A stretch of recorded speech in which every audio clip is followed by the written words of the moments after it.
Now, to mark the fall of Bashar al-Assad's rule, the Syrians flooded onto the streets to celebrate what is now being dubbed a victory of the revolution. In Damascus, the capital city, large crowds gathered at the iconic Umayyad Mosque as the new leadership is now promising a transition to what they describe as an inclusive and a non-sectarian government. Men, women and children flocked to the mosque, an unusual sight in Damascus, with some also raising the Syrian independence flag used by the opposition since 2011. Now, Syria's new caretaker Prime Minister Mohammed al-Bashar also arrived at the historic Umayyad Mosque for the Friday prayers.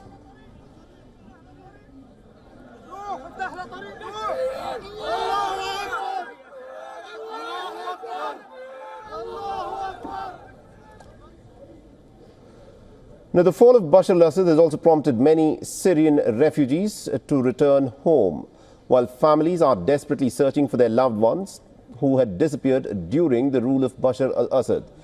Meanwhile, the American Secretary of State Anthony Blinken is touring the region to discuss stability post-Assad. Now, during his visit to Turkey, Blinken stressed the importance of preventing an ISIS resurgence in Syria and also ensuring regional peace.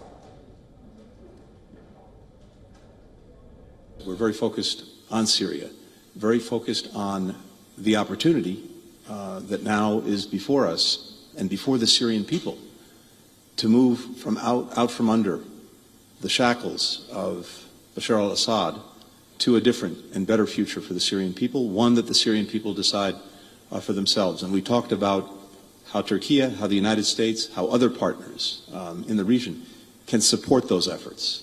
And I think there's broad agreement on what we would each like to see going forward, starting with the interim government in Syria, one that is inclusive and non-sectarian, one that protects the rights of minorities and women, one that preserves institutions of the state and delivers services to the people, one that deals with any chemical weapons it may find to secure them and appropriately destroy them, one that rejects any alliances with extremist groups, and, of course, one that does not pose any kind of threat to any of Syria's neighbors.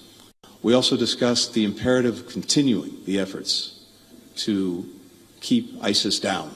Our countries worked very hard and gave a lot over many years to ensure the elimination of the territorial caliphate of ISIS, to ensure that that threat doesn't rear its head again, and it's imperative that we keep at those efforts. The G7 nations have in fact pledged their support for Syria's transitional government, while also calling for human rights protections and accountability for Assad's regime. Meanwhile, the global chemical weapons watchdog held an emergency meeting on Thursday to address Syria's toxic chemical stockpiles following Assad's overthrow.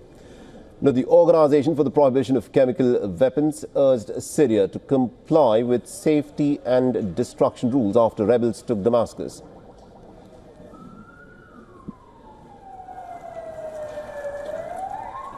For all the latest news, download the WION app and subscribe to our YouTube channel.